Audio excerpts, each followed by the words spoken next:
Autoline Daily is brought to you by Bosch. The number of clean diesel models in North America will double by 2014. Bosch Clean Diesel. Good, clean, fun. Bridgestone. Your journey, our passion. And by Dow Automotive Systems. Improving durability and increasing design flexibility with Betamate structural adhesives at dowbetamate.com. Welcome to Autoline Daily for April 11th. I'm John McElroy, and here's the news. A new study from the Center for Automotive Research helps explain why the U.S. government was so interested in bailing out the auto industry.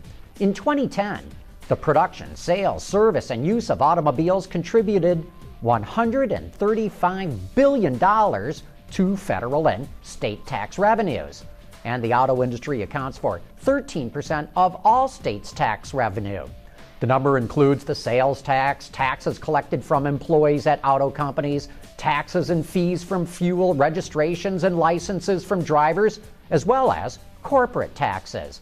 And the report was funded by the Alliance of Automobile Manufacturers. Ford is going to use a reality show on the internet to market its electric vehicles. Called Plugged In, the show will use celebrities and contestants on scavenger hunts that will also show viewers how to use and recharge electric cars. Bloomberg reports this is going to be significantly cheaper than a traditional television advertising campaign. And a key reason why Ford is going the cheaper route is that sales of all electric cars are coming in well below the early forecasts. Autonomous autos are the future. They may not be here yet, but they are coming on quick. But if you just can't wait that long, a guy has posted a step-by-step guide on the website Instructables.com of how you can build your own self-driving car right now. Of course, it's not a real vehicle, so don't expect to take a nap on your commute to work tomorrow morning. This self-driving, radio-controlled car was constructed out of basic electronic parts and is capable of sensing and avoiding objects in its path. And that is pretty neat. Mercedes-Benz has updated its iconic G-Class. This boxy brute received a host of minor upgrades, including LED daytime running lamps, a brand new center console, and instrument cluster, plus the latest version of the company's Command infotainment system. A new twin-turbo V8 engine is offered in the G63 AMG model. It belts out 544 horsepower and 560 pound-feet of torque. But best of all, it features stop-start to save fuel.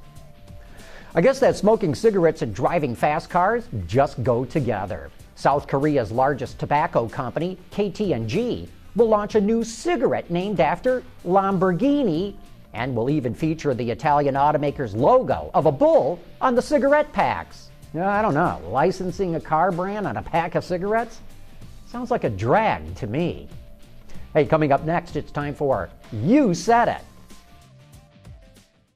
Clean diesel models in North America will double by 2014. Why? Higher take rates, lower cost of ownership, longer range and better fuel mileage, lower CO2 emissions. Clean diesel, good, economical, functional. Bosch, invented for life. And now it's time for some of your feedback. A number of you responded to our report that 6 years after Lincoln changed from names to letters on its cars, the old names still have better name recognition. G.A. Brannigan says, use the name people know. Not sure if it'll help, but at least the public will know what they're not buying. And C. Kernsey says, bottom line on the Lincoln MKBS is that if car guys and gals who live and breathe this stuff can't keep your model straight, then you've got a marketing problem.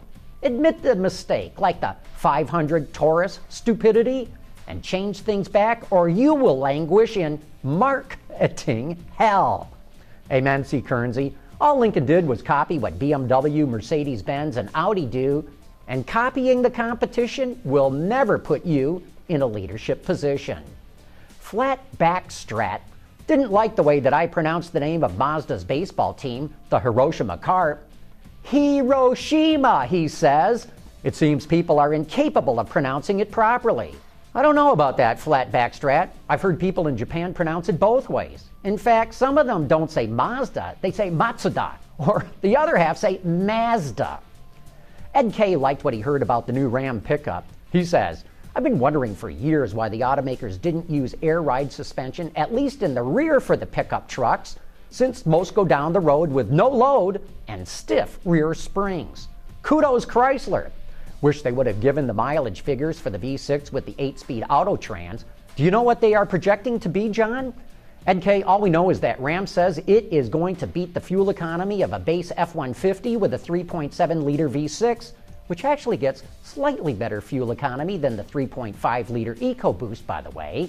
Anyway, that would suggest the Ram would get a combined 20 miles per gallon, or 24 on the highway, and that highway figure is about 10 liters per 100 kilometers.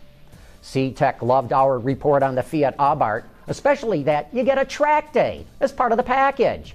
He says, I've seen the Abarth in person and it does look pretty cool. The track day is an excellent bonus at that price. C-Tech, I hope every performance car follows suit and offers a track day.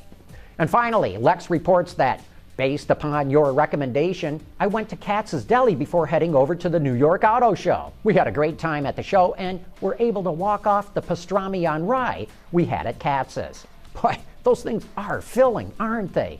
But man, they sure do taste good. Hey, thanks for all your letters and comments. We sure do love getting them.